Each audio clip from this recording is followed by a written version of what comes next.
بسم اللہ الرحمن الرحیم نحمدہ ونصلی علی رسولہ الکریم۔ ابھی تو کچھ باتیں جو رہ گئی تھی وہ عرض کروں گا انشاءاللہ تعالی، پھر عشاء کے بعد انشاءاللہ تعالی نجاشی شاہ حبشہ کے نامہ مبارک صلی اللہ علیہ وسلم۔ بسم اللہ الرحمن الرحیم۔ محمد اللہ کے رسول کی جانب سے نجاشی شاہ حبشہ کی طرف سلام و تجھ پر، اما بعد، میں حمد و ثنا کرتا ہوں اس خدا کی جس کے سوا کوئی معبود نہیں، وہی حقیقی بادشاہ ہے، تمام عیبوں سے پاک ہے، امن دینے والا، سب کا نگہبان ہے۔ آپ صلی اللہ علیہ وسلم الفاظ مبارک۔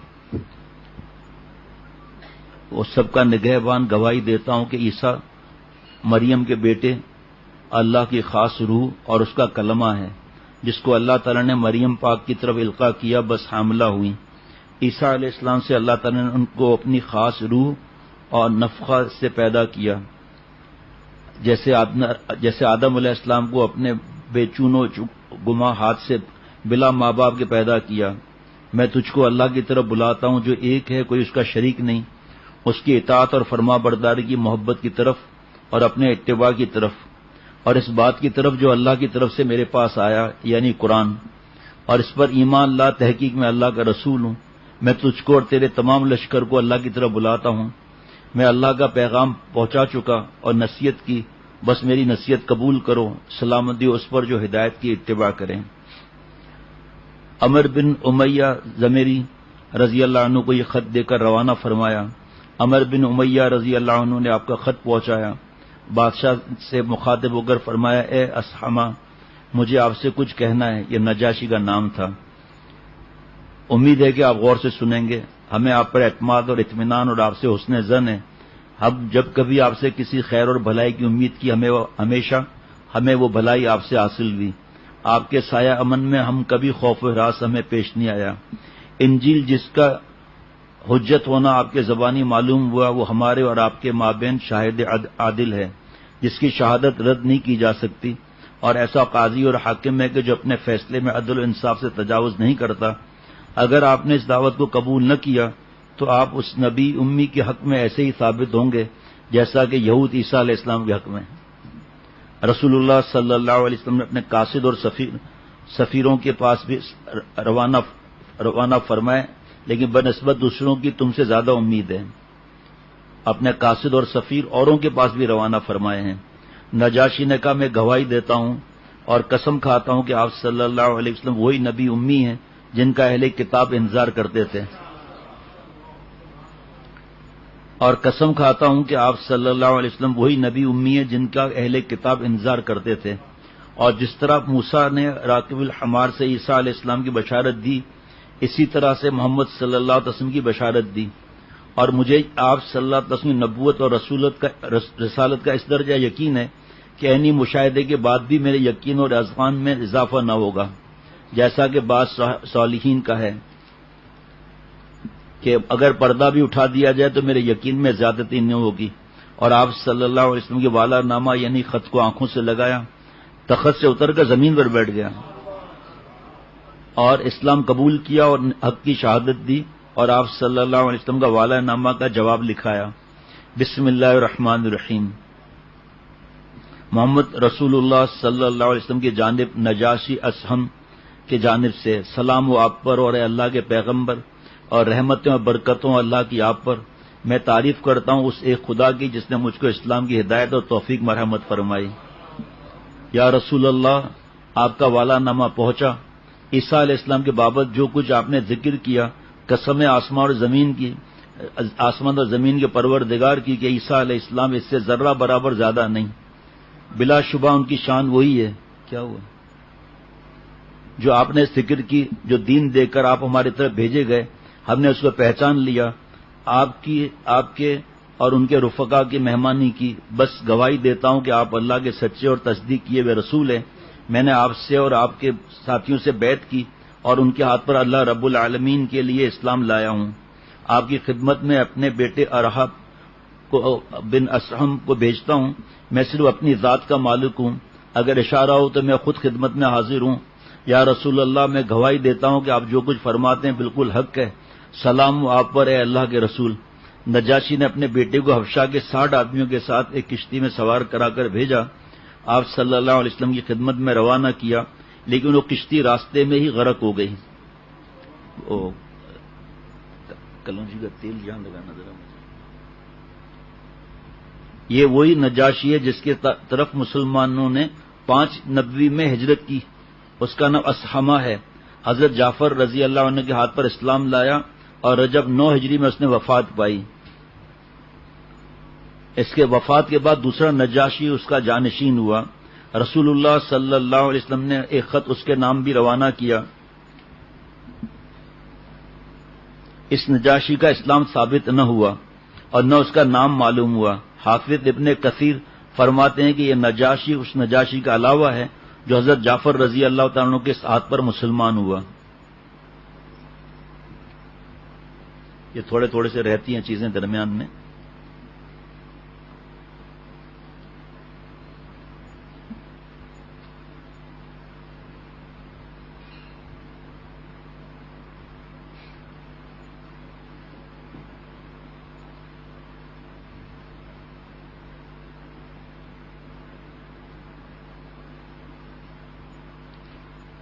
حضرت ابو موسیٰ اشعری رضی اللہ عنہ فرماتے ہیں کہ میں آپ صلی اللہ علیہ وسلم کی سواری کے قریب تھا، آپ صلی اللہ علیہ وسلم نے مجھ کو لا حول ولا قوت الا باللہ پڑھتے ہوئے سن کر عبداللہ بن قیس کہہ کر آواز دی۔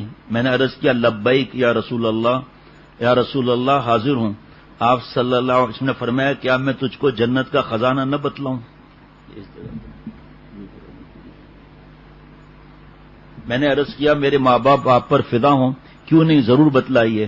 آپ صلی اللہ علیہ وسلم نے فرمایا لا حول ولا قوت الا باللہ، یہ کلمہ جنت کا خزانہ ہے۔ اس کی تفصیل جو ہے بیان میں آ چکی ہے پہلے ہی، ویب سائٹ پہ مل جائے گی۔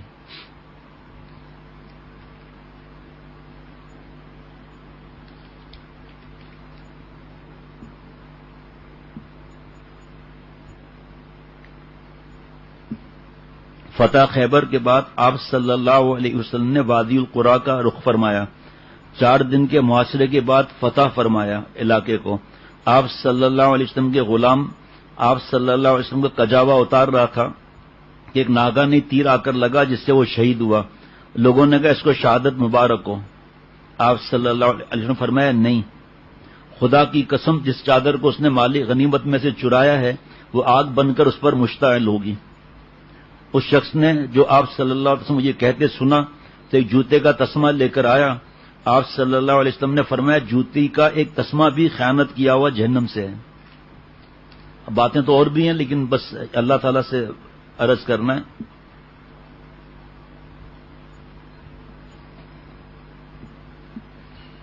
کسی جگہ عذاب آیا تھا، وہاں سے آپ صلی اللہ علیہ وسلم تیزی سے روانہ ہوئے۔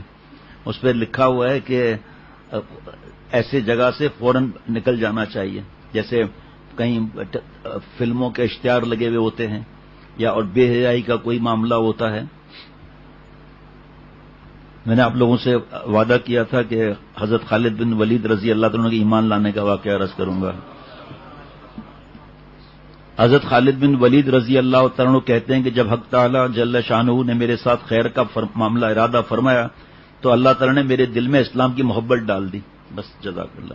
یہ حقائق میرے دل میں یہ خیال آیا کہ میں جس لڑائی میں بھی قریش مکہ کی طرف سے آپ صلی اللہ علیہ وسلم کے مقابلے میں جاتا ہوں اور پھر واپس آتا ہوں، واپسی پر میرے دل کی کیفیت یہ ہوتی ہے کہ دل اندر سے کہتا ہے کہ تیری یہ تمام کوششیں اور یہ تمام جد و جہد لا حاصل اور بے سود ہیں، اور تحقیق محمد صلی اللہ علیہ وسلم ضرور غالب ہوں گے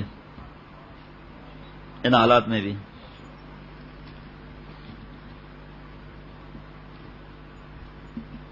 ایک جگہ حضور صلی اللہ علیہ وسلم نماز پڑھ رہے تھے، میں نے سوچا کہ نماز کی حالت میں حضور صلی اللہ علیہ وسلم پر حملہ کروں، مگر حضور صلی اللہ علیہ وسلم کو میرے ارادے کا اللہ نے اطلاع فرما دی، میں حملہ نہ کر سکا۔ اس وقت بھی میں سمجھ گیا یہ شخص یعنی آپ صلی اللہ علیہ وسلم من جانب اللہ مامون اور محفوظ ہے، غیب سے اس کی حفاظت ہو رہی ہے، میں ناکام واپس آ گیا۔ آپ صلی اللہ علیہ وسلم قریش سے صلح کر کے واپس ہوئے، صلح حدیبیہ، تو میرے دل میں یہ خیال آیا کہ قریش کی قوت اور شوکت ختم ہوئی اور شاہ حبشہ یعنی نجاشی آپ صلی اللہ علیہ وسلم کے پر ایمان لے آیا اور آپ صلی اللہ علیہ وسلم کے اصحاب حبشہ میں امن و امان کے ساتھ رہ رہے ہیں. اب اس کے سوا کیا صورت ہے کہ میں ہرقل شاہ روم کے پاس چلا جاؤں اور وہاں جا کر یہودی یا نصرانی ہو جاؤں اور عجم کے تابع اور ماتحت رہ کر غیب کی زندگی گزاروں یا مطلب غائب ہو جاؤں, اور یا چند روز اپنے وطن ہی میں رہ کر دیکھوں کہ پردہ غیب سے کیا ظاہر ہوتا ہے. اس خیال میں تھا کہ آپ صلی اللہ علیہ وسلم آئندہ عمرۃ القضاء کے لیے مکہ مکرمہ تشریف لائے. اس وقت میں مکے سے نکل گیا اور روپوش ہو گیا. آپ صلی اللہ علیہ وسلم جب عمرے سے فارغ ہوئے تو میرا بھائی ولید بن ولید جو حضور صلی اللہ علیہ وسلم کے ہمراہ تھا اس نے مجھے تلاش کیا مگر میں نہ ملا. بعد ازاں میرے بھائی نے میرے نام اس مضمون کا خط لکھا, بسم اللہ الرحمن الرحیم, اما بعد. میں نے اس سے زیادہ کوئی تعجب خیز امر نہیں دیکھا کہ تیری رائے اسلام جیسے پاکیزہ مذہب کے قبول کرنے سے منحرف ہے, حالانکہ تیری عقل ہے جو معروف اور معشور ہے, اور اسلام جیسے پاکیزہ مذہب سے کسی کا بے خبر رہنا نہایت تعجب خیز ہے. اور آپ صلی اللہ علیہ وسلم نے مجھ سے تمہارا حال دریافت کیا اور فرمایا خالد کہاں ہے؟ میں نے عرض کیا یا رسول اللہ ان قریب اللہ تعالیٰ اس کو لے کر آئے گا. آپ صلی اللہ علیہ وسلم نے فرمایا کہ تعجب ہے اس جیسا عاقل اسلام جیسے پاکیزہ مذہب سے بے خبر اور نادان ہو جائے. اور فرمایا کہ اگر خالد مسلمانوں کے ساتھ مل کر دین حق کی مدد کرتا اور اہل باطل کا مقابلہ کرتا تو اس کے لیے بہتر ہوتا اور ہم اس کو دوسروں پر مقدم رکھتے. بس اے بھائی تجھ سے جو عمدہ مقامات فوت ہو گئے تو ان کی تلافی و تدارک کر لے, ابھی تدارک کا وقت ہے. گیا وقت پھر ہاتھ آتا نہیں, سدا دوراں دکھاتا نہیں. خالد بن ولید کہتے ہیں کہ میرے بھائی کا یہ خط جب میرے پاس پہنچا تو اس خط نے میری رغبت اسلام میں اور زیادہ کر دی اور سفر ہجرت کا ایک خاص نشاط اور انبساط دل میں پیدا ہو گیا. اور آپ صلی اللہ علیہ وسلم نے میرے بارے میں جو کچھ فرمایا تھا اس نے مجھ کو مسرور کیا. اور اسی اثنا میں نے ایک خواب دیکھا کہ میں تنگ بلاد میں ہوں, شہر میں جن میں قحط ہے. میں اس قحط اور تنگ علاقے سے نکل کر سرسبز و کشادہ شہروں میں چلا گیا ہوں. جی میں نے اپنے دل میں کہا کہ یہ خاص خواب ہے جو میری تنبیہ کے لیے مجھ کو دکھایا گیا ہے. میں مکہ مکرمہ حاضر ہوا اور اسباب سفر مہیا کر کے مدینے کی طرف چلا اور یہ چاہا کہ کوئی اور بھی میرے ساتھ ہو جائے. میں نے صفوان بن امیہ سے ملاقات کی اور کہا تم دیکھتے ہی نہیں کہ محمد صلی اللہ علیہ وسلم نے عرب اور عجم پر غلبہ پا لیا. اگر ہم محمد صلی اللہ علیہ وسلم کے پاس جائیں ان کا اتباع کریں تو یہ ہمارے لیے بہتر ہوگا, محمد کا شرف ہمارا شرف ہوگا. صفوان نے نہایت سختی سے انکار کیا اور یہ کہا کہ اگر روئے زمین پر میرے سوا کوئی بھی محمد صلی اللہ علیہ وسلم کی اتباع سے باقی نہ رہے تو جب بھی آپ صلی اللہ علیہ وسلم کی اتباع نہیں کروں گا.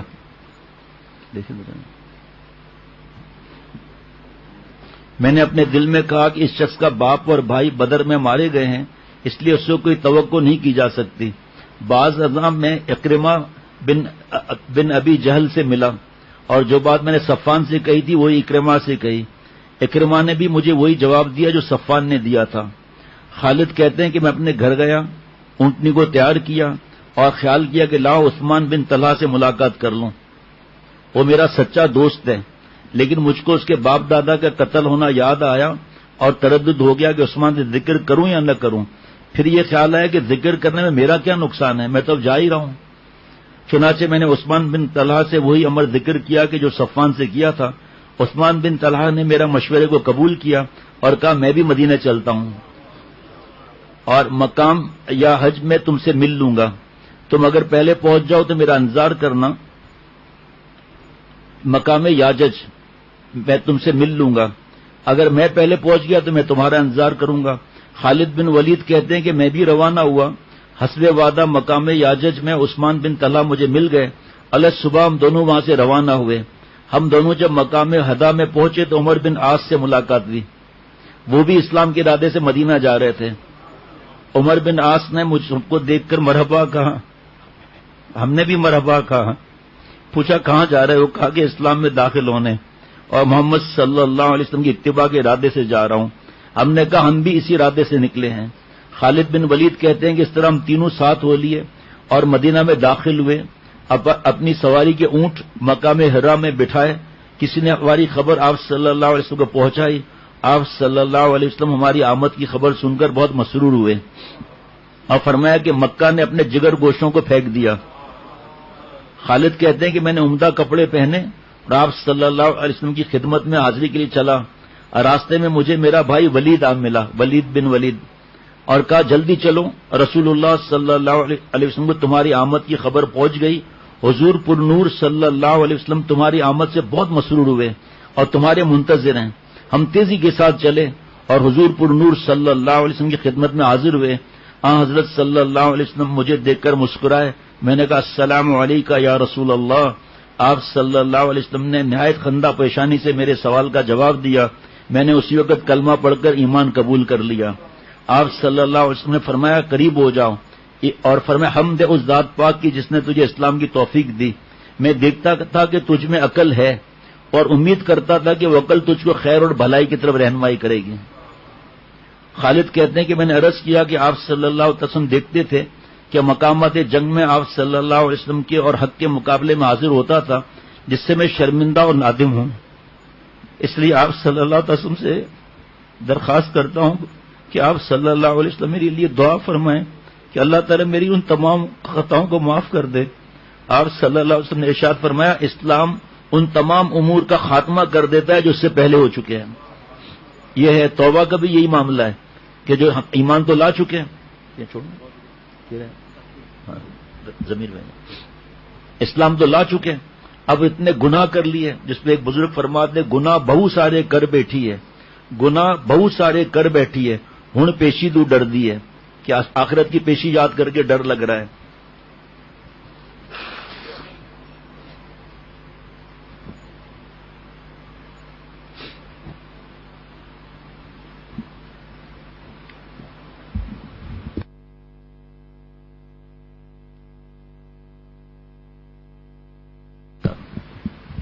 سبیر بھائی کو جگہ دے دینا۔ جس طرح ایمان لانے سے کتنے لوگ ہیں مایوس ہو جاتے ہیں اور کہتے ہیں کہ ہمارے گناہ بہت سارے ہیں، اب کیا ہوگا، توبہ بھی کر لی، داڑھی بھی آ گئی، پھر روتے ہیں کہ اب ہمارا اب کیا ہوگا پچھلے برسوں کا۔ تو الحمدللہ حضرت کی بات ان کو عرض کر دیتا ہوں کہ دیکھو بھائی، جب 80 سال کا شخص اگر ایمان لے آئے، آپ نے کل سنا تھا فتح مکہ کے موقع پر کہ 20 سال آپ صلی اللہ علیہ وسلم اتنا ستایا اور آپ صلی اللہ علیہ وسلم نے معاف کر دیا، ایمان لے آئے۔ تو جب ہم مسلمان ہیں الحمدللہ، خدا نخواستہ ہم لوگوں نے گناہ کر لیا یا ہو گیا، توبہ کریں گے، اللہ معاف فرما دیں گے 4 شرطوں کے ساتھ۔ اور جو اللہ معاف فرماتے ہیں احساناً فضلاً، فرمایا آپ صلی اللہ علیہ وسلم نے اسلام ان تمام امور کا خاتمہ کر دیتا ہے جو اس سے پہلے ہو چکے۔ میں نے پھر یہ درخواست کی کہ آپ مجھے معاف کر دیں اور میری معافی کرا دیں۔ آپ صلی اللہ علیہ وسلم نے میرے لیے دعا فرمائی، اے اللہ تو خالد بن ولید کی ان تمام خطاؤں کو معاف کر دے جو خالد نے خدا تعالیٰ کی راہ سے روکنے کے لیے کی ہیں۔ خالد کہتے ہیں کہ میرے بعد عثمان بن طلحہ، عمر بن عاص آگے بڑھے اور حضور صلی اللہ علیہ وسلم کے دست مبارک پر بیعت کی۔ کل ایک واقعہ بیان کیا تھا حضرت خالد بن ولید رضی اللہ تعالیٰ عنہ کے زہر پینے کا، اور الحمدللہ اللہ تعالیٰ کی رحمت سے حضرت کے صدقے میں نے اسی وقت عرض بھی کر لیا تھا کہ یہ ان کے لیے خاص ہے، یہ ہمارے لیے نہیں ہے کہ ان کا جیسا ایمان۔ مفتی نعیم صاحب اور ہم لوگ بیٹھے تھے الحمدللہ، مفتی نعیم صاحب پھر باتیں بھی ایسی فرماتے ہیں کہ ہم ظاہری بات ہے اس کو نقل بھی کیا کر سکتے ہیں۔ فرمایا کہ بھئی یہ بتا دینا چاہیے کہ جیسے انبیاء، یہ تو حضرت کا جملہ عرض کر رہا ہوں، جیسے انبیاء علیہ الصلوۃ والسلام کے لیے خاص ہے بہت سی باتیں، وہی ہو گئی، جیسے سفر میں روزے رکھ رہے ہیں ایسی گرمی میں، اور ایسے سینکڑوں باتیں۔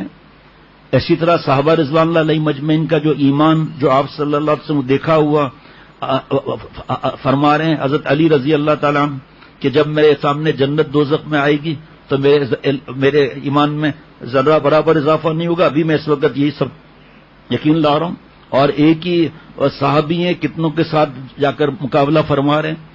حضرت شیخ الحدیث وہاں زکریہ صاحب رحمۃ اللہ علیہ کی آواز مبارک میں کچھ مجھے ملا تھا، میں نے ہماری سائٹ پہ جاری کر دیا، اس میں بھی یہی مضمون لکھا ہے کہ صحابہ رضوان اللہ علیہ مجمعین کی اگر نقل کرو گے کچھ امور میں تو دین سے نہ دور ہو جاؤ، ان کی طرح فاقے، ان کی طرح کچھ کھانا بھی ہوتا تھا لیکن پھر بھی وہ اپنے حساب سے ماشاءاللہ دوسرے کا اتنا خیال رکھ رہے ہیں، ہمیں بھی دوسروں کا خیال رکھنا ہے.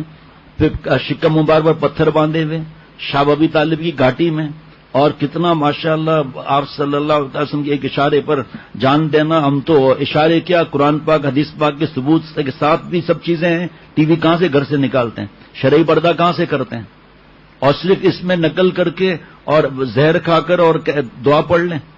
یہ دعا مبارک ہے، ہمارے حضرت کی کتاب میں بھی ہے. اس کو کھول دینا ذرا مولانا، اس کو کھول دیں، اس کو بند کر دیجیے گا، وہاں سے ایک دروازہ ہی بند کر دیں بس، نہیں ضرورت نہیں. تو آپ صلی اللہ علیہ وسلم کی بھی نقل کریں گے، سنت کی اتباع، صحابہ رضوان اللہ علیہ مجمعین کی بھی سنت پر عمل کریں گے، لیکن ان کے لیے بہت سی چیزیں خاص ہیں، بہت سی چیزیں ان کے لیے خاص ہیں. ان کا جو ایمان، ان کا یقین، ان کا پھر مفتی نعیم صاحب نے مثال دی کہ وہ صحابی نے جب جگہ نہیں پائی بحرین کے سمندر میں تو گھوڑوں کے ساتھ اتر گئے سمندر میں، کشتی کی ضرورت ہی نہیں پڑی، گھوڑے دوڑتے ہوئے چلے جا رہے ہیں، کپڑے تک نہیں بھیگے صحابہ رضوان اللہ علیہ مجمعین یہ، کیونکہ امیر نے فرمایا تھا فوراً، اور کشتی بنانے میں فوراً نہیں ہوتا. فرمایا وہ صحابی جو جنگل سے لشکر گزر رہا تھا، اس رات میں ہمیں جنگل میں رہنا ہے، اعلان کیا کہ ہم حضور صلی اللہ علیہ وسلم غلام ہے، جنگل خالی کر دو. فرمایا کتابوں میں لکھا ہے کہ بڑی تعداد میں سب کے سب جانور چیخیں مارتے ہوئے نکل رہے ہیں، سانپ نے اپنے منہ میں اپنے بچے کو لیا ہوا ہے اور بھاگے جا رہے ہیں. اب اس کا کوئی نقل کر سکتا ہے کیا؟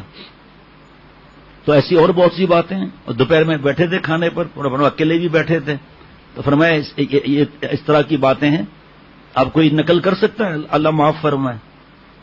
جیسے فرمایا مجھے نام یاد نہیں، ایک صحابی رضی اللہ تعالیٰ عنہ بہت بڑے بادشاہ کے دربار میں گئے تو کارپیٹ پر جو قالین تھا اس پر نیزہ مارتے ہوئے آگے جا رہے ہیں، نیزہ مارتے ہوئے آگے جا رہے ہیں.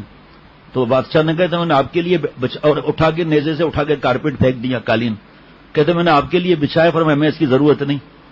ایک صحابی رضی اللہ تعالیٰ اپنے گدھے کے ساتھ بادشاہ کے دربار میں آ کے گدھا باندھ دیا. اسے یہ آپ کیا کر رہے ہیں، اس کو تو باہر نکال لیں. کہا پھر یہ نکلے گا تو میں بھی نکل جاؤں گا. اب یہ آپ جا کر کسی سے لڑ پڑیں کہ طاقت سے روکو. صحابہ رضوان اللہ علیہ مجمعین طاقت سے روکتے تھے گناہ کو، لیکن جو فتویٰ میں نے بھجوا چکا ہوں کئی دوستوں کو کہ طاقت سے روکنا حکومت کا کام ہے، زبان سے تلقین کرنا علماء کا کام ہے، اور دل میں برا سمجھنا یہ ہمارا کام ہے. یا اللہ نے ہمیں کوئی گھر میں بڑا بنایا ہے تو ہمیں پتہ ہے کہ ہماری بات مانتے ہیں، بدتمیزی نہیں کریں گے دین کے بارے میں، تو ہم زبان سے بھی کہیں گے. حضرت نے پیارے شیخ العرب والعجم عارف باللہ حضرت مولانا شاہ حکیم محمد اختر صاحب رحمۃ اللہ علیہ نے فرمایا ٹھیلے پر گانا بج رہا تھا، اس نے کہا طاقت سے روکنا ہے، اس نے جناب اٹھا کر وہ ریڈیو توڑ دیا، ٹیپ ریکارڈر توڑ دیا. کہا دیکھا طاقت سے روک دیا نا. عصر نماز کے لیے گیا تو کونے پر 10-15 اس کے دوست کھڑے تھے، ڈنڈے مار مار کے ہاسپٹل 6 مہینے کے لیے پہنچا دیا. یہ حکومت کا کام ہے. اسی طرح لوگ پھر سمجھتے نہیں ہیں اور آ کے شور شرابہ شروع کر دیتے ہیں، مایوس ہو جاتے ہیں کہ ہمیں مفتی صاحب روک رہے ہیں کہ طاقت سے مت روکو، میں تو پہلوان ہوں. وہ پہلوان ہے تو بھائی آگے کا بھی تو دیکھنا ذرا. وہاں پر بادشاہ سے نہیں ڈرتے تھے، یہاں جا کر آج کل کے حالات میں کوئی پولیس والے سے کوئی بات کر دے تھا. تو فرمایا زہر کا بھی یہی معاملہ ہے، ہم اس کی نقل نہیں کریں گے.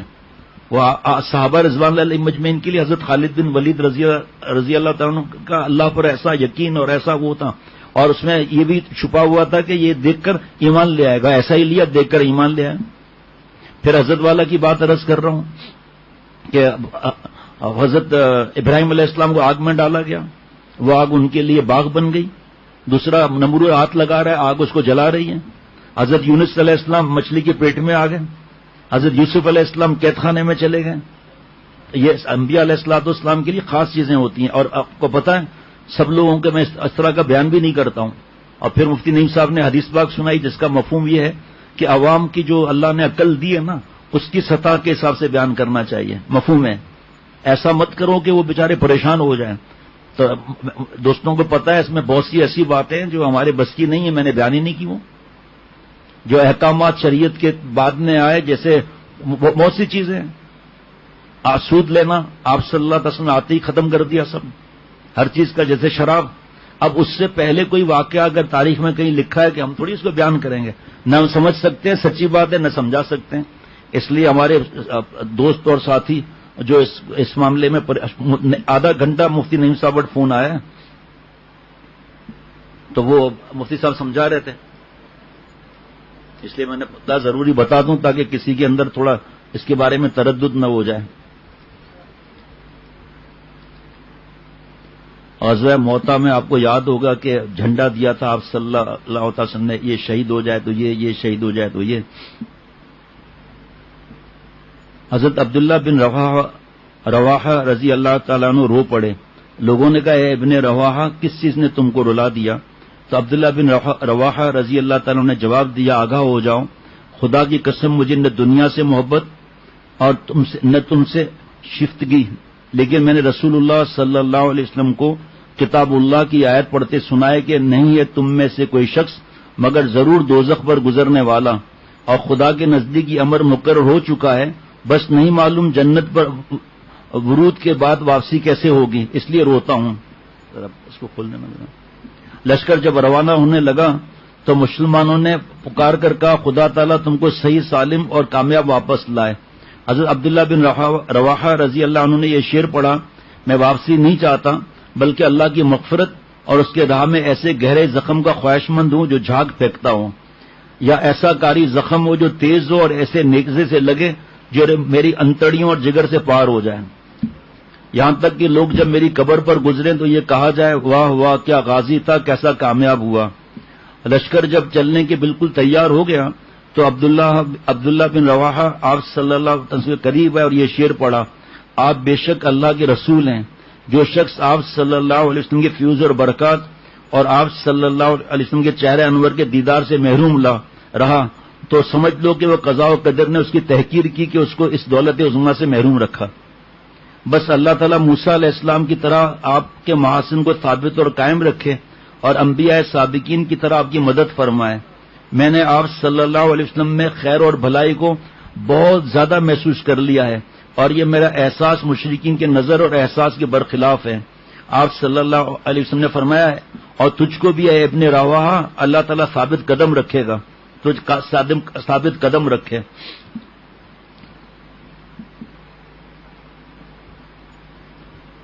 ایک چیز اور رہ گئی تھی درمیان میں، ماہ رجب 8 ہجری میں آپ صلی اللہ علیہ وسلم نے حضرت ابو عبیدہ بن جراح رضی اللہ عنہ کو 300 آدمیوں پر امیر مقرر کر کے سیف البحر ساحل بحر کی طرف قبیلہ جوہینہ پر حملہ کرنے کے لیے روانہ کیا۔ اس لشکر میں عمر بن خطاب اور جابر بن عبداللہ رضی اللہ عنہما بھی تھے۔ چلتے وقت توشے کے لیے آپ صلی اللہ علیہ وسلم نے ایک تھیلا کھجوروں کا مرحمت فرمایا۔ جب وہ کھجوریں ختم ہو گئیں تو کھجور کی گٹلیاں چوس چوس کر اور پانی پی پی کر جہاد کیا، اور جب یہ بھی نہ رہا تو درختوں کے پتے جھاڑ کر پانی میں تر کر کے کھانے لگے، اور درختوں کے پتے کھانے سے ہونٹ اور منہ زخمی ہو گئے۔ ماشاء اللہ اللہ۔ فتح مکہ کی خبر، یہ جو تاریخ امت مسلمہ حضرت مولانا محمد اسماعیل ریحان صاحب دامت برکاتہم کے اس میں سے جو پڑھا جا رہا ہے، آج ہم ماشاءاللہ صفحہ نمبر 353 پہ پہنچ چکے ہیں۔ فتح مکہ کی خبر آنن فانن پورے عرب میں پھیل گئی۔ اب اسلام جزیرت العرب میں ایک ناقابل تسخیر قوت بن چکا تھا، تاہم کفر و شرک کے ترکش میں ابھی کچھ تیر باقی تھے۔ طائف کے قریب آباد حوازن کے لوگ جو شجاعت اور سپاہ گری میں بڑے نامور تھے، مکہ کے فتح مند لشکر سے مقابلے کے لیے تیار ہو رہے تھے۔ حوازن کے رئیس عوف بن مالک نے اپنے قبیلے کے 7 بنو ثقیف، بنو سعد، نصر اور جشم کے جنگجوؤں کو بھی متحد کر لیا تھا۔ آپ صلی اللہ علیہ وسلم نے مکہ معظمہ میں 18 دن قیام فرمایا۔ اس دوران بنو حوازن اور ان کے اتحادیوں کی جنگی تیاریوں کی خبریں ملنے لگیں۔ آپ صلی اللہ علیہ وسلم کے حکم سے حضرت عبداللہ بن حضرت رضی اللہ عنہ نے ان کے جاسوسی کے لیے گئے اور انہوں نے آ کر دشمنوں کی عسکری طاقت اور انتظامات حرب کا جو چشم دیدہ حال سنایا اسے نظر انداز کرنا ممکن نہ تھا۔ مدینے کا فتح مند لشکر اگر اس مہم سے کترا تھا تو اس کے واپس جاتے ہی پانسا پلٹ جاتا، اس لیے آپ صلی اللہ علیہ وسلم نے پوری تیزی سے فوج کی کشی کے انتظامات مکمل کیے۔ آپ نے صفوان بن امیہ یہ بھی ایمان لائے تھے، یہ کہہ کر 100 زرہیں لی کہ انہیں پوری ذمہ داری سے واپس کیا جائے گا۔ 5 مسلمان تھے نا صفان میں 5 شوال سن 8 ہجری کو 12,000 سپاہیوں کا لشکر جرار مکہ مکرمہ سے جنوب مشرق کی طرف روانہ ہوا۔ 10,000 سپاہی وہی تھے جو فتح مکہ میں آپ صلی اللہ علیہ وسلم کے ساتھ تھے، جبکہ 2,000 وہ تھے جو فتح مکہ کے موقع پر اسلام لائے۔ لشکر غیر معمولی آن بان کے ساتھ آگے بڑھتا رہا۔ مسلمانوں کو توقع تھی کہ دشمن ان سے مروب ہو کر پسپا ہو جائیں گے۔ اس میں کچھ تاریخی واقعات ہیں، اس کو بیان کرنا ضروری نہیں ہوتا، اور اگر مٹ بھیڑ ہوئی بھی تو کسی دشواری کے بغیر فتح نصیب ہو جائے گی۔ اس بس پر جو ہے کچھ آیتیں بھی آئی تھی۔ یہ خیال بے محل نہیں تھا، اس لیے کہ کئی برسوں سے مسلمان کم ہوتے ہوئے بھی کئی بڑے لشکروں کو شکستیں دے آ رہے تھے، جبکہ آج تو وہ خود عرب کے سب سے بڑی فوج تھے۔ سپہر کے وقت حضور صلی اللہ علیہ وسلم نے پڑاؤ کا حکم دیا اور نماز ظہر کی تیاری فرمانے لگے۔ اس دوران مخبر خبر لایا کہ حریف لشکر اپنے مویشیوں کے ریوڑوں میں حنین کے پہاڑی علاقے میں ہے۔ سورت پڑھے نا، آیت ہے نا، کیڑی سورت میں؟ سورہ توبہ۔ اور مورچہ بندی کر رہا ہے۔ حضور صلی اللہ علیہ وسلم یہ سن کر مسکرائے اور فرمایا یہ سب کل مسلمانوں کا مال غنیمت بنے گا۔ دشمن زیادہ دور نہیں تھا، اس لیے آپ صلی اللہ علیہ وسلم نے شب بیداری سے قبل گھاٹیوں پر گھڑ سوار سپاہیوں کا کڑا پہرا لگوا دیا تاکہ حوازن کے چھاپا مار شب خون نہ مار سکیں۔ یہ 13 شوال کا واقعہ ہے۔ اگلے دن 14 شوال کو دشمن سے آمنا سامنا ہو گیا۔ حوازن کے سینکڑوں تیر انداز اس پہاڑی سلسلے کی گھاٹیوں اور غاروں میں گھات لگائے ہوئے تھے۔ جو ہی مسلمان ان کی زد پر آئے انہوں نے تیروں کی بارش کر دی۔ مسلمان اس حملے کے لیے تیار نہیں تھے، ان میں افراتفری پھیل گئی۔ اس اثنا میں حوازن کے گھڑ سواروں نے بھی ہلہ بول دیا اور اسلامی لشکر ان کے دباؤ کے تاب نہ لا کر دھرم بھرم ہونے لگا۔ اس وقت حضرت علی، حضرت ابو سفیان بن حارث، حضرت فضل بن عباس، حضرت اسامہ بن زید، ان کے بھائی حضرت ایمن رضی اللہ تعالی عنہما رسول اللہ صلی اللہ علیہ وسلم کے جلوے میں تھے۔ آپ صلی اللہ علیہ وسلم نے یہ صورتحال دیکھی تو بلند آواز سے پکار کو مسلمانوں کو روکنے کی کوشش کی۔ حضور اکرم صلی اللہ علیہ وسلم فرما رہے تھے، لوگوں کہاں جا رہے ہو؟ ادھر آؤ، میں اللہ کا رسول ہوں۔ اس کے ساتھ حضور اکرم صلی اللہ تعالی علیہ وسلم خود اپنے خچر پر سوار برابر آگے بڑھتے رہے۔ حضرت ابو سفیان بن حارث آپ کے خچر کی لاگام تھامے ساتھ ساتھ دوڑ رہے تھے، اور حضور صلی اللہ علیہ وسلم کی زبان مبارک پر تھا، میں جھوٹا نبی نہیں، میں عبد المطلب کی اولاد ہوں۔ حضور صلی اللہ علیہ وسلم کے حکم سے حضرت عباس رضی اللہ عنہ نے انصار کو پکارا، اے انصاریوں، اے درخت کے نیچے بیعت کرنے والوں۔ وہ بلند آواز دراز قامت تھے، ان کی آواز دور دور تک گونج گئی، اور جواب میں مسلمان لبیک لبیک کہہ کر واپس پلٹنے لگے۔ جس کسی کی سواری نے مڑنے میں دیر لگائی، وہ سواری جب کود کر پیدل آپ صلی اللہ علیہ وسلم کے پاس دوڑ پڑا۔ جو ہی آپ صلی اللہ علیہ وسلم گرد 100 کے لگ بھگ افراد جمع ہوئے، آپ نے انہیں لے کر دشمنوں پر جوابی حملہ کر دیا۔ مسلمان اور کفار آپس میں گڈمڈ ہو گئے۔ آپ صلی اللہ علیہ وسلم نے انہیں ایک دوسرے پر جھپٹتے دیکھ کر فرمایا، لڑائی کی بھٹی اب گرم ہوئی ہے۔ زیادہ دیر نہیں گزری تھی کہ بنو حوازن کے ہمت پست ہو گئی، ان میں سے بہت سے مارے گئے، زیادہ تر فرار ہو گئے۔ ان کا رئیس عوف بن مالک بھی بھاگنے میں کامیاب ہوگا۔ مفرورین کے اونٹ اور بکریوں کے ریوڑ مسلمانوں کو مال غنیمت کے طور پر مل گئے۔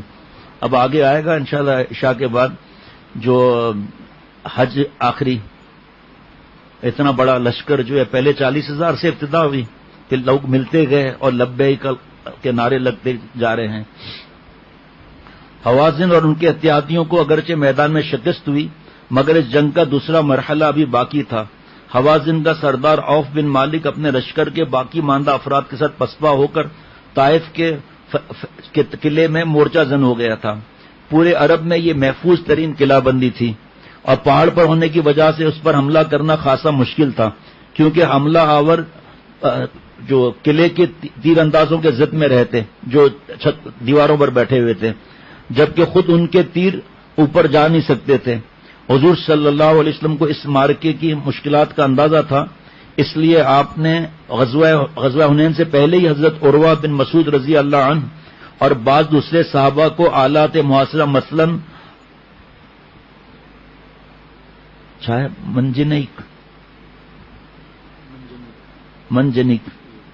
منجنیک وہ جو اس زمانے کا توپ خانہ تھا یہ، اور دبابے حاصل کرنے اور ان آلات کی ٹیکنیک سیکھنے کے لیے یمن کی اسلحہ ساز بستی جورش بھیج دیا تھا۔ ابھی تک وہ لوگ یہ فن سیکھ کر واپس نہیں آتے۔ بہرحال دشمنوں کو زیادہ وقت دینا مناسب نہیں تھا، اس لیے طائف کی طرف کوچ کر دیا۔ شہر کے قریب پہنچ کر خیمے لگائے گئے اور صحابہ رضوان اللہ علیہم مجمعین نے قلعے کا محاصرہ کر لیا۔ آپ صلی اللہ علیہ وسلم نے خون ریزی کے امکانات کم کرنے کے لیے اعلان کروایا کہ شہریوں میں سے جو بھی باہر آ جائے وہ معمول ہوگا، جو غلام ہم سے عام ملیں گے وہ آزاد شمار ہوں گے۔ اس اعلان پر طائف کے کچھ غلام فرار ہو کر اسلامی لشکر میں آ گئے اور اس میں سے ایک غلام نے چرخی پر لگی رسی سے لٹک کر نیچے اترنے میں کامیابی حاصل کر لی اور اسلام قبول کر لیا۔ جنگ بڑے ہولناک انداز میں چھڑی۔ طائف کے محصورین نے مسلسل تیر اندازی کر کے مسلمانوں کو زیادہ آگے نہ بڑھنے دیا۔ کئی مجاہدین زخمی اور شہید ہو گئے۔ مسلمانوں کو مجبوراً پیچھے ہٹ کر اپنے خیمے گاہ شہر سے دور منتقل ہونا پڑا۔ طائف کا محاصرہ تقریباً 3 ہفتوں تک جاری تھا۔ اس دوران عروہ بن مسعود جورش سے ایک منجنیق اور 2 دبابے لے کر آ گئے۔ شہر پر سنگ باری شروع کر دی توپ کی۔ وہ اسلام کے تاریخ میں یہ دور مار بھاری ہتھیار پہلا استعمال تھا اس کا۔ ساتھ مجاہدین نے دبابوں کی مدد سے قلعے کے پھاٹک تک پہنچنے کی کوشش بھی کی، مگر طائف کے جنگجوؤں نے ایک دبابے کو ناکارہ بنا دیا اور مجاہدین کو تیروں کے نشانہ بنا کر ایک بار پھر پیچھے کر دیا۔ حضور صلی اللہ تعالی وسلم نے سخت مزاحمت کو دیکھتے ہوئے صحابہ کو واپسی کا مشورہ دیا، مگر ابتدا میں وہ شہر فتح کیے بغیر لوٹنے کے لیے تیار نہیں ہوئے۔ تاہم جب جانی نقصان بڑھ گئے، ایک بار پھر رسول اللہ صلی اللہ علیہ وسلم نے فرمایا کل انشاءاللہ تعالی واپسی ہوگی۔ سب نے بخوشی تائید کی۔ اب کیا عرض کروں، آگے ہمت بھی نہیں ہے۔ رضائی بہن شیمہ رضی اللہ عنہ سے ملاقات۔ اس مہم کا میدان اس علاقے میں تھا جہاں رسول اللہ صلی اللہ علیہ وسلم نے اپنی شیر خوارگی بچپن کا زمانہ گزارا تھا۔ دائی حلیمہ رضی اللہ عنہ کے قبیلے بنو سعد نے بھی اس لڑائی میں حوازن کے شانہ بشانہ حصہ لیا تھا۔ اب اس کے مرد و زن بھی قیدی بن چکے تھے، جن میں حلیمہ سعدیہ رضی اللہ عنہ کی صاحبزادی شیمہ بھی شامل تھیں۔ جب انہوں نے حضور صلی اللہ مسلمانوں کو بتانے کی کوشش کی کہ وہ حضور صلی اللہ علیہ وسلم کی رضائی بہن ہے تو کسی کو یقین نہیں آیا۔ آخر انہیں حضور صلی اللہ علیہ وسلم کے پاس لایا گیا۔ شیمہ، جن کی عمر اب 70 سال کے قریب تھی، دوبارہ اسی محمد صلی اللہ علیہ وسلم کو دیکھ رہی تھیں جسے وہ گود میں لیے طرح طرح سے بہلایا کرتی تھیں۔ درمیان میں 60 برس سے زیادہ طویل زمانہ گزر چکا تھا، مگر حضرت محمد صلی اللہ علیہ وسلم وہی تھے، سب سے الگ، سب سے ممتاز۔ شیمہ حضور اکرم صلی اللہ علیہ وسلم کے سامنے آ کر گویا ہوئی، یا رسول اللہ، میں آپ کی رضائی بہن ہوں۔ حضور اکرم صلی اللہ علیہ وسلم پر اس کی کوئی نشانی ہے؟ کہنے لگی کیا یہ نشانی کافی نہیں؟ میں آپ کو اٹھائے ہوئے تھی، آپ نے میری پشت پر کاٹ لیا تھا، اس کا نشان موجود ہے۔ حضور صلی اللہ تعالی وسلم اپنے غیر معمولی حافظے کی بنا پر بچپن کی وہ بات یاد آنے میں دیر نہ لگی۔ آپ صلی اللہ علیہ وسلم کے اعزاز میں اپنی چادر مبارک بچھا کر انہیں پاس بٹھا لیا اور فرمایا آپ چاہیں تو میرے ساتھ ہی رہیں۔ انہوں نے اپنے قوم کے ساتھ واپس جانا پسند کیا۔ آپ صلی اللہ علیہ وسلم نے انہیں ایک غلام اور ایک باندی ہدیے میں دے کر بڑی عزت کے ساتھ رخصت فرمایا۔ یہ وہ وقت یہ آ چکا ہے کہ مکہ شریف کے عورتیں آتی تھیں، بچوں کو جا کے دودھ پلاتی تھیں، تو حضرت حلیمہ سعدیہ رضی اللہ عنہ جو ہے وہ ان کو کوئی بچہ نہیں ملا تو اپنے شوہر سے فرمایا اس طرح تو جانا ٹھیک نہیں ہے، تو ایک یتیم بچے کو ہی ہم لے چلتے ہیں۔ فرماتی ہیں مجھے کیا معلوم کہ یہ یتیم بچہ کیا ہے، گود میں آتے ہی میرے چھاتیوں میں جو دودھ نہیں تھا وہ بھر گیا اور آپ صلی اللہ علیہ وسلم نے دودھ پیا اور اس معصوم عمر میں اپنے بھائی کے لیے وہ دودھ چھوڑ دیا کہ وہ پیے۔ فرمایا میری سواری اتنی کمزور تھی کہ سب سہیلیاں کہتی تھی حلیمہ تیری سواری کو کیا ہوا، ہمیں پیچھے چھوڑے جاتی ہے۔ تو لیکن جب آپ صلی اللہ علیہ وسلم گود میں آئے تو اس کی تیز رفتاری ایسی تھی کہ کوئی پہنچ نہیں سکتا تھا کہ حلیمہ تجھے ہوا کیا ہے، تیری سواری کو کیا ہوا ہے جو تیز دوڑی جا رہی ہے۔ تو فرمایا میرے دل میں آیا کہ یہ سواری کی بات تھوڑی ہے، تو اس پہ سوار ہے، اس کی برکت ہے۔ فرمایا کہ دوسروں کی بکریاں قید تھا تو ایسے ہی آ جاتی تھیں، اور میری بکریاں جو ہے دودھ بھرے ہوئے آتی تھیں، تو وہ سب کہتی تھی خواتین اپنی بکریوں کو وہاں بھیجو جہاں دائی حلیمہ کی بکریاں ہیں۔ تو انہیں کیا معلوم کہ وہ بات ہی نہیں تھی، اصل تو بات آپ صلی اللہ علیہ وسلم کی تھی۔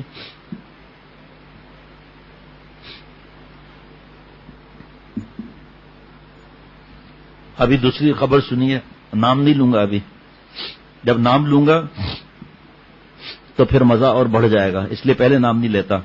طائف سے واپسی پر رسول اللہ صلی اللہ تعالی وسلم نے جیرانہ میں قیام کیا، یہاں بنو حوازن کا وفد آپ کی خدمت میں حاضر ہوا۔ اس دوران ایک عمر رسیدہ دیہاتی خاتون آتی دکھائی دی، حضور صلی اللہ تعالی وسلم نے کھڑے ہو کر ان کا استقبال کیا، اپنی چادر مبارک بچھائی اور اپنے ساتھ بٹھا کر نہایت ادب کے ساتھ ان سے گفتگو فرمائی۔ فرمانے لگے، صحابہ رضوان اللہ علیہ مجمعین نے اتنی عزت افزائی دیکھ کر پوچھا، یا رسول اللہ صلی اللہ علیہ وسلم یہ محترمہ کون ہے بڑھیا؟ فرمایا یہ میری رضائی والدہ حلیمہ سعدیہ ہیں رضی اللہ تعالی عنہ۔ بنو حوازن کے وفد سے شرف باریہ بھی ملا تو انہوں نے اسلام قبول کرنے کی خواہش کی، اور ان کے 6000 قیدی جن میں عورتیں اور بچے بھی تھے مسلمانوں کے تحویل میں تھے۔ وفد کے رکن ابو برقان نے، جو رسول اللہ صلی اللہ علیہ وسلم کے رضائی چچا تھے، درخواست کی کہ انہیں آزاد کر دیا جائے۔ حضور صلی اللہ علیہ وسلم نے ان لوگوں کے اسلام قبول کرنے اور اپنے رضائی رشتوں کے اکرام میں صحابہ سے مشورہ کر کے تمام قیدیوں کو آزاد کر دیا، 6000 قیدی۔ مال غنیمت سے زیادہ تر بھیڑ بکریاں تھیں جو مجاہدین میں تقسیم کر دی گئیں۔ آپ صلی اللہ علیہ وسلم نے ان میں سے بڑا حصہ ان لوگوں کو دیا جو اسلام کی طرف راغب ہو رہے تھے مگر ابھی کلمہ نہیں پڑا تھا، اور ان کے قلوب کے لیے، یعنی وہ لوگ جن کی دل داری کی جائے۔ ایک اور موقع، یہی موقع یا کوئی اور موقع تھا جب آپ صلی اللہ علیہ وسلم نے نئے مسلمانوں کو زیادہ دیا، تو شیطان کہاں چھوڑتا ہے یہ معاملہ، تو فوراً آ کے وسوسے ڈال دیے کہ یہ نئے لوگوں کو اتنا ملا، ہمیں کم ملا، اور اللہ تعالیٰ جس کو اپنا بنا لیتے ہیں تو اس کی پھر آسمان سے حفاظت ہوتی ہے۔ آپ صلی اللہ علیہ وسلم جو ہیں ان کو اللہ نے وحی کے ذریعے اطلاع دے دی۔ آپ صلی اللہ علیہ وسلم اپنی اونٹنی پر تشریف فرما ہوئے اور ایک بہت بلیغ خطبہ فرمایا۔ اس کے بعد فرمایا میں نے اللہ کے حکم سے نئے مسلمانوں کو زیادہ دیا ہے، تالیف قلب کے لیے اللہ کے حکم سے دیا ہے، لیکن اے صحابہ کچھ دیر کے بعد یہ لوگ بھیڑ بکریاں اور لے کر اپنے اپنے علاقے میں چلے جائیں گے اور تم اپنے نبی کو لے کر مدینہ شریف جاؤ گے، بتاؤ فائدے میں کون رہا؟ صحابہ رضوان اللہ علیہ مجمع اتنا روئے کہ داڑھی مبارک سے آنسو بہنے لگے۔ پھر جو آپ نے سنا تھا کہ وسوسہ آ رہا تھا کہ آپ صلی اللہ علیہ وسلم یہیں نہ رک جائیں، جس پر آپ صلی اللہ علیہ وسلم نے فرمایا میرا جینا مرنا ساتھ ہی ہے۔ غزوہ حنین کے سب سے سبق آموز پہلو غزوہ حنین کا، جس کی طرف قرآن مجید نے بطور خاص توجہ دلائی گئی، یہ ہے کہ مسلمانوں کو بھرپور اسباب حرب جمع کرنے کی ہر ممکنہ کوشش کے باوجود کبھی اور کسی حال میں بھی اپنے افواج اور اسلحے پر نظر نہیں رکھنی چاہیے، بلکہ اصل اعتماد اور بھروسہ محض اللہ تعالیٰ پر کرنا چاہیے۔ دعا اور توکل کا ہر لمحے اہتمام کرنا چاہیے، کیونکہ اگر اللہ کا حکم نہ ہو تو بڑی سے بڑی فوج اور زیادہ سے زیادہ اسلحہ جمع کر کے بھی فتح حاصل نہیں کی جا سکتی۔ حنین سے واپسی پر راستے میں وادی جیرانہ میں پڑاؤ ڈالا گیا، اس دوران اذان دی گئی۔ دل کو تھام کے رہیے گا ذرا۔ اس دوران اذان دی گئی تو دراز زلفوں والے ایک مقامی نوجوان ابو محدورہ نے مذاقاً اس کی نقل اتارنا شروع کی۔ ایمان تو نہیں لائے تھے، بس اذان کی مذاق اڑانا شروع کر دی۔ ویسے ہی آواز بلند اور دلکش تھی۔ حضور صلی اللہ علیہ وسلم کے کانوں میں آواز پڑی تو اس نوجوان کو بلوایا، ڈانٹ ڈپٹ کی بجائے شفقت سے اس کے زلفوں پر ہاتھ پھیر کر اپنے سامنے دوبارہ اذان کی تلقین کی۔ ابو محذورہ نے پر ایسا اثر ہوا کہ فوراً اسلام قبول کر لیا۔ حضور صلی اللہ علیہ وسلم کی طرف سے ان کو مسجد الحرام کا مؤذن مقرر کر دیا گیا۔ انہوں نے عمر بھر، حضرت ابو محذورہ نے عمر بھر وہ زلف نہ کاٹی جسے دستے رسالت صلی اللہ علیہ وسلم نے چھوا تھا۔ مکہ پہنچ کر عمرے کی ادائیگی کے بعد حضور صلی اللہ تعالی علیہ وسلم فی الفور مدینہ منورہ روانہ ہو گئے۔ 23 ذوالقعدہ کو مکہ اور حنین کا فاتح لشکر مدینہ شریف میں داخل ہوا۔ اس طویل مہم میں 2 ماہ 16 دن خرچ ہوئے۔ آپ صلی اللہ تعالی علیہ وسلم کی عدم موجودگی میں مدینہ کے امیر حضرت مولوی فرحان ابو رحم، ہاں اچھا چلے اندازہ نہیں ہو رہا، ایک انصاری صحابی رضی اللہ تعالیٰ امیر رہے۔ حضور صلی اللہ تعالی علیہ وسلم مکے کے ایک قریشی نوجوان عتاب بن اسید رضی اللہ عنہ کو مکہ اور مسافات کا حاکم مقرر کر دیا تھا۔ ان کی عمر فقط 20 سال تھی، جن کو مکہ شریف کا مقرر کیا، مگر عابد اور زاہد نوجوان تھے۔ فتح مکہ کے 3 ماہ بعد حج انہی کی امارات میں ادا ہوا جو حسب معمول ذوالحجہ میں تھا۔ مشرکین کو حج سے منع نہیں کیا گیا تھا کیونکہ اسلام کا مزاج تدریجاً اصلاح کا ہے۔ اب اس پر اگر بیان ہوگا نا تو عشاء کے بعد بھی نہیں پہرا سکتا بیان۔ جو لوگ مایوس ہو جاتے ہیں کہ ہم پورا عمل نہیں کر سک رہے، بار بار ایک ہی گناہ لکھ رہے ہیں، اور لکھو نا بھائی، غصے کے تیز، علماء کو حقیر سمجھنا، ان کا مذاق اڑانا اور اعتراضات، اور یہ اب جب اللہ نے توبہ کا دروازہ کھلا ہے، جو ہو گیا نا، اب کیا پریشانی کی بات ہے؟ توبہ کا دروازہ تو کھلا ہوا ہے۔ بچہ اگر ماں روز چیک کرے کہ بچہ کتنا بڑا ہوا ہے تو ماں مایوس ہو جائے گی۔ بچہ تو روز بڑا ہو رہا ہے لیکن پتہ نہیں چلتا۔ آپ ہوائی جہاز میں بیٹھیں اور اس کی اسپیڈ کتنی تیز ہے، 600 700، بڑے جہاز 800 کلومیٹر ایک گھنٹے کی رفتار کے حساب سے، یعنی حیدرآباد 10 منٹ میں پہنچ جائے، لیکن ایسا لگتا ہے جہاز رکا ہوا ہے۔ تو جب شیخ کہے کہ میں مطمئن ہوں، آپ گھبراؤ مت، آپ کی رفتار صحیح ہے، تو مایوس نہیں ہونا چاہیے کہ نہیں میں عمل نہیں کر سک رہا ہوں۔ اب ہم سے کون سا پورا عمل ہو رہا ہے بھائی، لیکن ایک نہ ایک دن اللہ مجھے بھی اللہ والا بنا دیں گے، مایوسی تو ہے ہی نہیں۔ چنانچہ مشرکین حسب معمول اپنی تمام رسوم کے ساتھ اس میں شریک ہوئے، اور آگے آپ سنیں گے حیران ہو جائیں گے کہ شرکیہ کام بھی کرتے تھے اور بغیر کپڑوں کے طواف کرتے تھے۔ وہ آپ صلی اللہ علیہ وسلم جب پہلا حج آیا تو اس لیے شریک نہیں ہوئے کہ اس میں وہ شرک اور یہ سب چیزیں تھیں، ابھی حکم نہیں آیا تھا ان کو باہر نکالنے کا۔ فتح مکہ کی مہم کے باعث مکہ اور اس کے مسافات مسخر ہو گئے تھے۔ پورا جزیرۃ العرب اسلام کے زیر سایہ آ چکا تھا۔ صدیوں سے بکھرے ہوئے صحرائی قبائل اور شتر بانوں کے گروہ اب ایک عظیم مقصد کے لیے ایک جھنڈے تلے جمع تھے جو اونٹوں کو چڑھاتے تھے۔ مشرق میں فارس کی حکومت اندرونی طور پر زبردست ٹوٹ پھوٹ کا شکار ہونے کی وجہ سے اس وقت جزیرۃ العرب پر توجہ دینے کے قابل نہیں تھی، مگر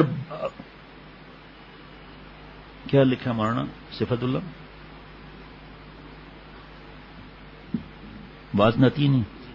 بازنطینی رومی موتا کی جنگ کے بعد سے چوکنا تھے اور جزیرۃ العرب پر حملے کی پیش بندیاں کر رہے تھے۔ یہ ہے غزوہ تبوک 9 ہجری۔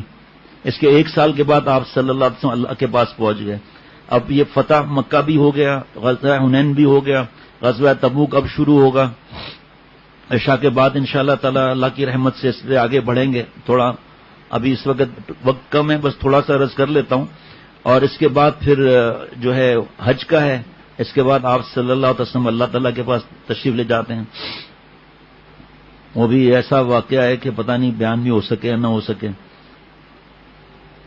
شام کی سرحدوں پر آباد نصرانی عرب بھی انہیں پیغامات بھیج رہے تھے کہ مسلمانوں سے جلد از جلد نپٹ لیا جائے۔ یہ دیکھو بدماشی، نمٹ لیا جائے۔ اتنے سب دیکھ کر بھی یہ عذاب ہوتا ہے تکبر کا۔ اس وقت بھی سب یہودیوں کو پتا ہے کہ مسلمانوں نے فتح حاصل کرنے، سب پتا ہے کہ حضرت عیسیٰ علیہ السلام آئیں گے، دجال سب آئیں گے، لیکن اکڑ، جب اس زمانے کی یہ اکڑ تھی جو آپ صلی اللہ علیہ وسلم موجود ہیں، کتنا بڑا عذاب تھا ان کے سر پر، تو ابھی کا کیا حال ہوگا آپ سوچ لو ذرا اس وقت۔ اس لیے اپنی فکر رکھنی چاہیے۔ یہ اخبارات، یہ ٹیلی ویژن، یہ خبریں، کیوں اپنا وقت ضائع کر رہے ہیں ہم لوگ؟ وقت ضائع کر کے تباہی کر رہے ہیں اپنے آپ کو۔ کیسر روم نے یہ مہم شام میں اپنے ماتحت غسانی نصرانیوں کی سپرد کر دی، جو عرب ہونے کے ناطے صحرائی نشیب و فراز سے اچھی طرح واقف تھے۔ لخم اور جذام کے قبائل بھی ان کے ساتھ شامل ہو گئے۔ سن 9 ہجری کے وسط میں ان کی تیاریاں مکمل ہو گئیں۔ دماغ خراب ہے، چین ہی نہیں آتا ان کو لوگوں کو۔ قسمت کی بات ہے، ہمیں اکڑنا نہیں چاہیے. اللہ نے بغیر مانگے ایمان دیا ہے. یہ نہیں سوچنا چاہیے کہ ہمارے اندر بھی تکبر نہ آ جائے. اللہ کا شکر ادا کرنا چاہیے جو کر نہیں سکتے. ایک نعمت کا شکر ادا نہیں کر سکتے تو 40,000 سپاہیوں پر مشتمل رومیوں کے ہر اول فوج پیش قدمی کر کے بلقا کے تک پہنچ گئی. نبتیوں کے ذریعے جو شام سے زیتون کا تیل لا کر حجاز میں فروخت کرتے تھے، حضور صلی اللہ علیہ وسلم کو یہ خبریں مل رہی تھیں اور آپ صلی اللہ علیہ وسلم اس بارے میں سخت متفکر تھے کہ مدینے کے لوگ بھی سخت تشویش کا شکار تھے. انہیں ہر آن غسانیوں کے حملے کا دھڑکا لگا رہتا تھا. اب اس میں اتنا آگے تفصیل ہے. 3 صحابہ رضوان اللہ علیہ مجمعین کی توبہ کس طرح قبول ہوتی ہے، وہاں زاہد صاحب نے تو فوراً نکال کر دے دیا. ماشاء اللہ تفصیل اچھی خاصی ہے، تو بعد میں پڑھوں گا. اس میں اور بھی کوئی 2-3 واقعات ہیں. حاتم تائی حقیقت تھا اپنی جگہ پر، سخی تھا حقیقت.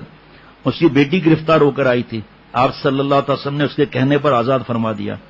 ان کے بیٹے ایمان لائے، عدی بن حاتم حضرت عدی رضی اللہ تعالیٰ عنہ. وہ واقعہ بھی انشاءاللہ عرض کروں گا کس طرح ایمان لائے تھے. یہ سوال اپنی جگہ برقرار تھا کہ اتنے بڑے دشمن سے جنگ کیسے لڑی جائے. اگر دشمن کی آمد کا انتظار کیا جاتا ہے، یقینی بات تھی جنگ سے پہلے ہی مدینہ کے شمال کے تمام علاقے دشمن کے قبضے میں آ جاتے. پھر اگر غزوہ خندق کی طرح مورچہ بندی کر کے جنگ بھی کی جاتی تب بھی یہ خطرہ بددستور تھا کہ حجاز میں داخل ہونے کے لیے دشمن چاروں طرف سے دور دور تک پھیل جاتا اور پورا مدینہ شریف جزیرۃ العرب سے کٹ کر رہ جاتا.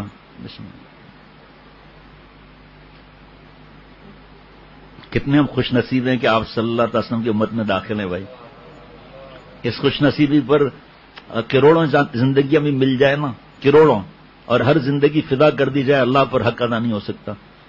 اور بغیر مانگے میری آپ کی عمر کے لوگ، بچہ ہو بڑا ہو، ہم سب کی عمر کے جو عمریں ہیں، کہ کفار نہیں ہیں وہاں. ہمارا کون سا عمل ہے؟ مسلمان ہو کر ایمان سے ہاتھ نہیں دھو بیٹے.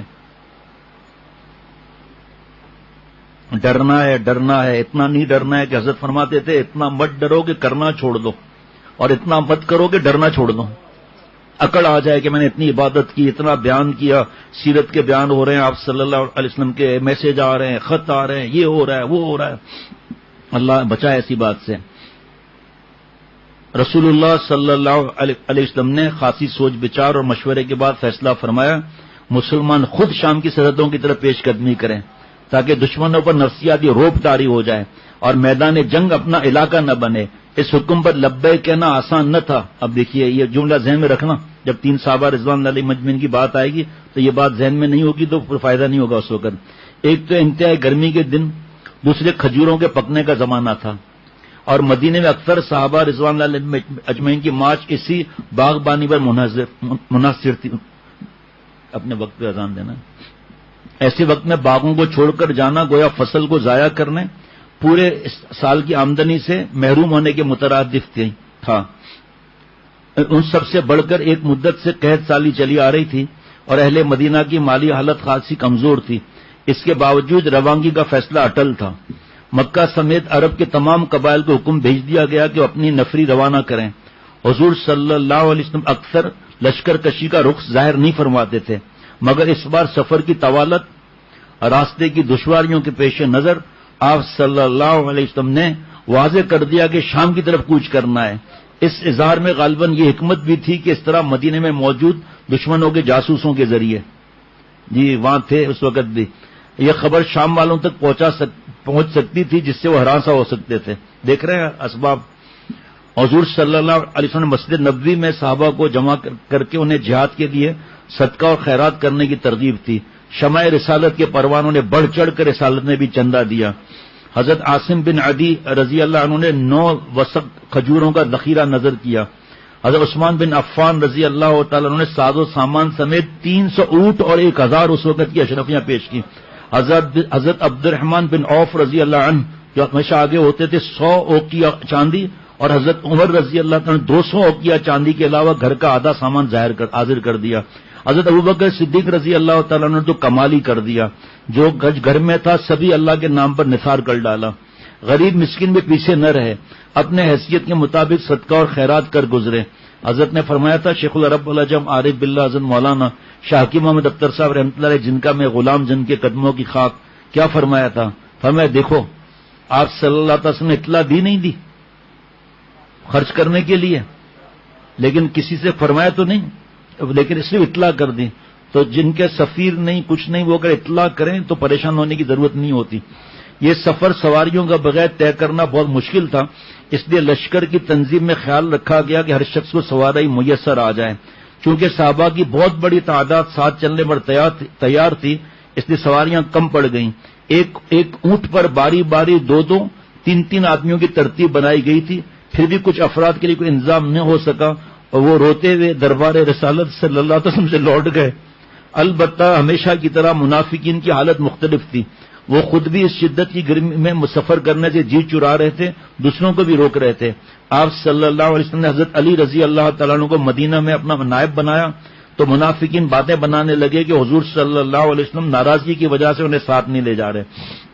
حضرت علی رضی اللہ عنہ نے یہ باتیں حضور صلی اللہ علیہ وسلم تک پہنچائیں اور عرض کیا آپ مجھے عورتوں اور بچوں کے ساتھ چھوڑے جا رہے ہیں.